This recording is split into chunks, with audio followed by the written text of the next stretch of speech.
हजारों ख्वाहिशें ऐसी, हर ख्वाहिश पे दम निकले। बहुत निकले मेरे अरमान, लेकिन फिर भी कम निकले। डरे क्यों मेरा कातिल, क्या रहेगा उसकी गर्दन पर। वो खून जो जिस्म तर से उम्र भर यूं दम बदम निकले। निकलना खुल्द से आदम का सुनते आए हैं, लेकिन बड़े बेआबरू होकर तेरे कूचे से हम निकले।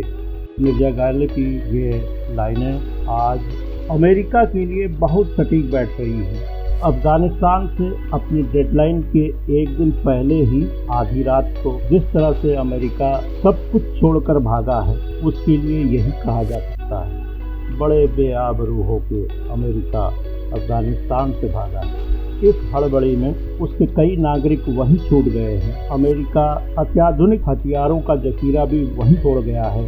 तालिबान इसे अपनी जीत के रूप में देख रहा है। आखिरी जहाज के काबुल एयरपोर्ट से उड़ते ही तालिबानों ने जश्न मनाना शुरू कर दिया। काबुल का आसमान इस तरह से रंगीन हो गया जैसे कि दिवाली हो। इन हथियारों के गोले बारूद उसने छोड़ने शुरू कर दिए। काबुल के लोग दहशत में आ गए। बाद में इन्होंने ट्विटर पर स्पष्ट किया कि यह जश्न मनाया जा रहा है, कोई आतंकवादी हमला नहीं। दरअसल तालिबान अपने विरोधियों को और अफगानिस्तान की जनता को ये संदेश देना चाहता था कि अमेरिका चला गया है, अब हम आज़ाद हैं, अब हमारी हुकूमत चलेगी, इसलिए हमारे फरमान की नाफरमानी किसी भी सूरत में न हो। अमेरिका के जाने के अगले ही दिन यानी 31 अगस्त के दोपहर में उसने एक तालिबान विरोधी नागरिक की हत्या कर ब्लैक हार्ट हेलीकॉप्टर में लगा दिया और पूरे काबुल शहर में उसे घुमाया। अब तालिबान सरकार के गठन के लिए उसने प्रयास शुरू कर दिया है। साथ ही अंतर्राष्ट्रीय स्तर पर भी कूटनीतिक प्रयास शुरू कर दिए ताकि अंतर्राष्ट्रीय समुदाय तालिबानों की सरकार को अपनी मान्यता दे। इसी क्रम में उसने भारत के साथ वार्ता की। कतर में भारत के राजदूत के साथ तालिबानों ने बातचीत की। वार्ता फिलहाल तो अच्छी कही जा रही है। वार्ता की पहल भी तालिबान की तरफ से ही की गई। दरअसल तालिबान चाहता है कि अफगानिस्तान में जो भारत विकास कार्य कर रहा था वो जारी रहे, ये उसकी मजबूरी है। और इसके एवज में भारत ने स्पष्ट कहा है, एक तो अफगानिस्तान की धरती का उपयोग भारत विरोधी गतिविधियों के लिए कतई नहीं। दूसरा, वहाँ जो अल्पसंख्यक समुदाय जिसमें हिंदू सिख ईसाई शामिल हैं, उनकी सुरक्षा की जाए। अब तालिबान के वार्ताकारों ने इस बात को अपने कमांडरों तक, अपने मुखियाओं तक पहुँचाई है और अगर वो आगे बात बढ़ाना चाहते हैं तो अपना वादा करेंगे। इस वादे के बाद ये देखने की बात होगी कि तालिबान जो कह रहा है क्या उसको निभा रहा है कि नहीं निभा रहा है। उसके बाद ही भारत और तालिबान के संबंध निर्धारित होंगे। अगर तालिबान भारत की शर्तों को मान लेता है तो ये पाकिस्तान और चीन के लिए एक बहुत बड़ा सेटबैक होगा, एक बहुत बड़ा आघात होगा। यह अंतर्राष्ट्रीय स्तर पर भारत की कूटनीतिक जीत होगी। अब सवाल उठता है कि क्या अफगानिस्तान अमेरिका के लिए वाटरलू साबित होगा।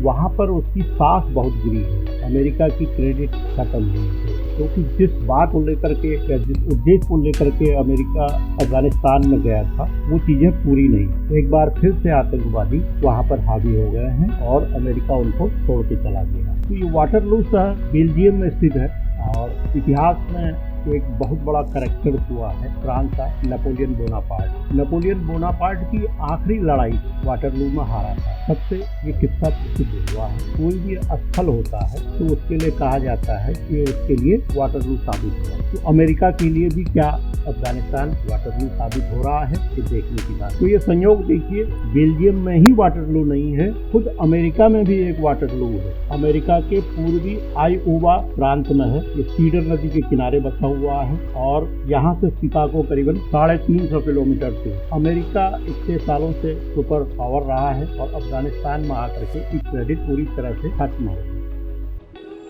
अफगानिस्तान की चर्चा भारत में इसलिए भी ज्यादा है, मैंने पिछले एपिसोड में बताया था कि हम लोगों के परंपरागत संबंध रहे हैं।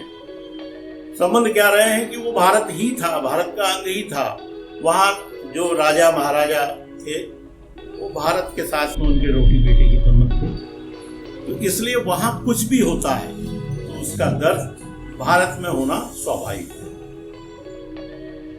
आज उस अफगानिस्तान को जो ये बड़े राष्ट्र हैं, जो हथियार बेचने वाले राष्ट्र हैं, इन्होंने टेस्ट फायर रेंज के रूप में इस्तेमाल करना शुरू कर दिया है। रूस ने 1979 में वहां प्रवेश किया था और अगले 10 साल तक अपने तमाम तरह के हथियारों का वहां पर प्रयोग किया, छोटे बड़े। दूसरी तरफ अमेरिका ने देखा कम्युनिस्ट कंट्री एक और बढ़ जाने की उम्मीद है, तो क्यों नहीं वहां पर हम इसका विरोध करें। तो अमेरिका ने मुजाहिदीनों का समर्थन शुरू कर दिया और रॉकेट लॉन्चर से लेकर के ग्रेनेड तक सारे हथियार वहां पर पहुंचने शुरू हो गए। आज वक्त बदल चुका है, करीबन 40 साल हो चुके हैं। अब हथियार रॉकेट लॉन्चर या ग्रेनेड तक नहीं शामिल होंगे। अब वहां पर ड्रोन्स देखे जाएंगे, वहां पर फाइटर विमानों का उपयोग होगा, वहां पर बड़े बड़े टैंक्स का उपयोग होगा। इस तरह से ये देश अपने हथियारों का एक बार फिर से वहां पर टेस्ट करने के लिए तैयार हो गए हैं और कहीं की भी जनता मरे, कोई भी लड़े, इसमें इनको कोई घाटा नहीं होने जा रहा है। लेकिन दुनिया में हथियार बेचने के लिए इनके पास में एक नया बाजार आ जाएगा।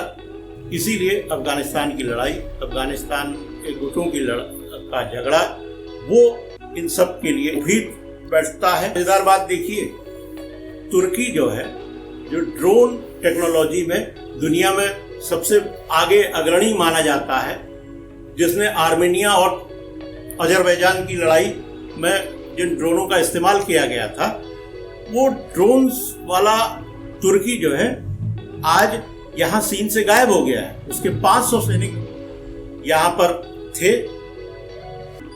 ये 500 सैनिकों के साथ में ये सबसे पहले अफगानिस्तान छोड़ने वालों में तुर्की रहा है। तुर्की चूंकि नाटो का सदस्य है, इसलिए उसने भी अपने वहां पर सैनिक भेजे थे।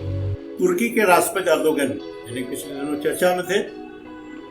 विश्व में खिलाफत आंदोलन की शुरुआत तुर्की से ही हुई थी। 1920 में भारत में भी खिलाफत आंदोलन चला था और इनका कहना है कि एक खलीफा जो है वो पूरे दुनिया में राज करेगा और इस्लामिक शासन ही होगा। तो वो तुर्की आज तालिबान के आक्रमण के बाद दुम दबा के भागा है। यहाँ पर देखने की बात है कि अमेरिका पहले भागना चाह रहा था, फ्रांस और ब्रिटेन ने मौका देखा, धीरे धीरे वो भी खिसक लिए। तुर्की के 500 सैनिक कब चले गए पता नहीं, जबकि कहा यह जा रहा था कि जब वहां से सेना विड्रॉ होगी, यानी कि नाटो देशों और अमेरिका की सेना जब वहां से बाहर जाएगी अफगानिस्तान से, तो काबुल एयरपोर्ट की जिम्मेदारी तुर्की को सौंपी जा सकती है। लेकिन जब उसने देखा कि अफगानिस्तान में इतने गुट आपस में लड़ रहे हैं और उनमें को कंट्रोल करवाना मुश्किल है, तो सबसे पहले तुर्की ही वहां से भागा। फ्रेंड्स, कुल मिला के बात यह है कि खेल सब रहे हैं, लेकिन नुकसान हो रहा है अफगानिस्तान की जनता का। आज वहां की जनता लाखों की संख्या में ऐसी है जो देश छोड़ के बाहर जाना चाहती है। जिनका खुद का भविष्य, जिनके बच्चों का भविष्य क्या होगा किसी को नहीं मालूम है। वहाँ के लोग हवाई जहाज में लटक रहे हैं, गिर रहे हैं, मर रहे हैं। वहाँ के लोग धमाके में मर रहे हैं। वहाँ के लोग एयरपोर्ट के बाहर एक गंदे नाले में कई कई दिन तक उसी गंदे नाले में खड़े हैं और उनके खाने पीने का कोई संसाधन नहीं है। अब पूरे अफगानिस्तान में महंगाई इतनी बढ़ गई है कि वहाँ $1 से ऊपर एक चाय की कीमत हो गई। तो इस तरह से जो भी हो, एक आम जनता वहाँ की परेशान हो रही है। आपसी संगठन वहाँ कई हैं, कई एथनिक ग्रुप्स हैं, कई जाति समूह हैं, वो एक दूसरे को पसंद नहीं करते हैं। कोई भी आतंकवादी गुट प्रभावी हो जाए, एक हजारा नाम का एथनिक ग्रुप है, ये छोटी आंखों वाले मंगोल नस्ल के लोग हैं, जिनकी पहचान भी बहुत आसानी से हो जाती है। वहाँ पर हजारा सर्वाधिक पीड़ित हैं कि भारत ने चीन और रूस जैसे देशों को एक तरीके से बेनकाब कर दिया है। ये देश खुलेआम तालिबान का समर्थन कर रहे थे। सारे देश वहां से अपनी दूतावासों को बंद करके जा चुके हैं, लेकिन रूस और चीन के दूतावास वहां अभी भी खुले हुए हैं। और पाकिस्तान के बारे में तो कहने ही क्या, वो तो उनका घर का मामला है। संयुक्त राष्ट्र की सुरक्षा परिषद में अगस्त के महीने में भारत जो है उसका अध्यक्ष है, और अध्यक्ष कोई भी मुद्दा लाता है जिस पर चर्चा कराना चाहता है तो वो चर्चा कोई रोक नहीं सकता। वीटो पावर वाले देश भी उसको रोक नहीं सकते हैं। तो भारत ने अफगानिस्तान के मुद्दे पर चर्चा कराई, और मुद्दा ये नहीं था कि अफगानिस्तान में ब्लडशेड हो रहा है या क्या हो रहा है। बात इस तरह से रखी गई कि वो आतंकवाद है, तालिबान आतंकवाद है, ISIS के आतंकवादी हैं, मुजाहिदीन आतंकवादी हैं, उनका समर्थन नहीं किया जाना चाहिए, किसी भी सूरत में नहीं किया जाना चाहिए। नतीजा ये हुआ कि अपने स्टैंड के इधर रूस और चीन को भी वहां पर UNSC में भारत के स्टैंड का समर्थन करना पड़ा, और अमेरिका तो अगर इसका समर्थन नहीं करता तो कहाँ जाता।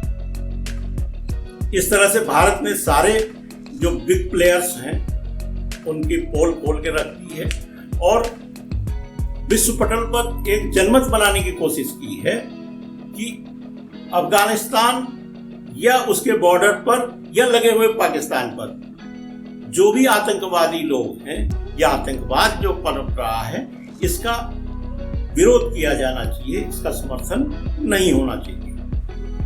फ्रेंड्स, अगर ये एपिसोड आपको अच्छा लगा जरूर लाइक करिएगा और सब्सक्राइब करिएगा, अपने लोगों में इसे जरूर शेयर करिएगा, और मैं जल्दी ही किसी नए टॉपिक पर आप लोगों के सामने हाजिर होगा। ये देखने के लिए, ये पूरा वीडियो देखने के लिए बहुत बहुत धन्यवाद।